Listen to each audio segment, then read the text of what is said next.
কবুতরকে খাতি দেবো। দেখেন এখানে ফোনটা রাখবো, রেখে কবুতর খাতি দেবো। আয় আয়,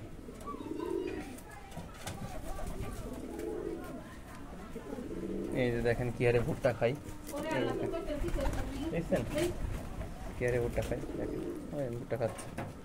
তো সঠিকভাবে কবুতরের যত্ন করবেন, কবুতরদের সাথে একটু সময় দেবেন, কবুতরকে একটু সময় দেবেন, তাদের সাথে খেলবেন, খাবার খাওয়াবেন, তাদের মনের মতো হওয়ার চেষ্টা করবেন। তাহলে দেখেন কবুতরের সাথে আপনার মিল মহব্বত করবেন, ভালো হবে। দেখেন দেখেন কবুতরের খাতে দিচ্ছি, দেখেন সব খাচ্ছে।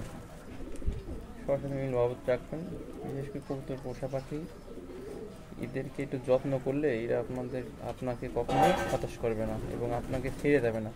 যখন দেখবেন একটা কবুতর বাচ্চা রেখে হারিয়ে গিয়েছে, মনে রাখবেন যে কবুতরটা কেউ ধরেছে, নাই সে ছাড়া থাকলে অবশ্যই আপনার কাছে চলে আসবে, সে কেউ ধরেছে। দেখছেন কি সুন্দরভাবে ভুট্টা খাচ্ছে। অনেকে বলেন যে আমার কবুতর ভুট্টা খাতে পারে না, তো তাদের উদ্দেশ্যে একটা কথা বলি, ভুট্টা খাতে পারবে। একটা জিনিস করবেন যে খিদে, মানে কবুতরকে পর্যাপ্ত পরিমাণে খিদে লাগবে এমন করবেন যে খাতে দেবেন না, খিদে একদম ছটফট করে বেড়াবে, সেই অবস্থায় আপনি একদিন বা দুদিন এরকম ভুট্টা আস্তে ভুট্টা খাওয়ানোর চেষ্টা করবেন। দেখবেন যে 3 দিনের মাথায় ভুট্টা খাওয়া শিখে গেছে। আমার ভুট্টা দিচ্ছি, দেখেন খেয়ে খাচ্ছে, দেখেন আপনারা দেখেন।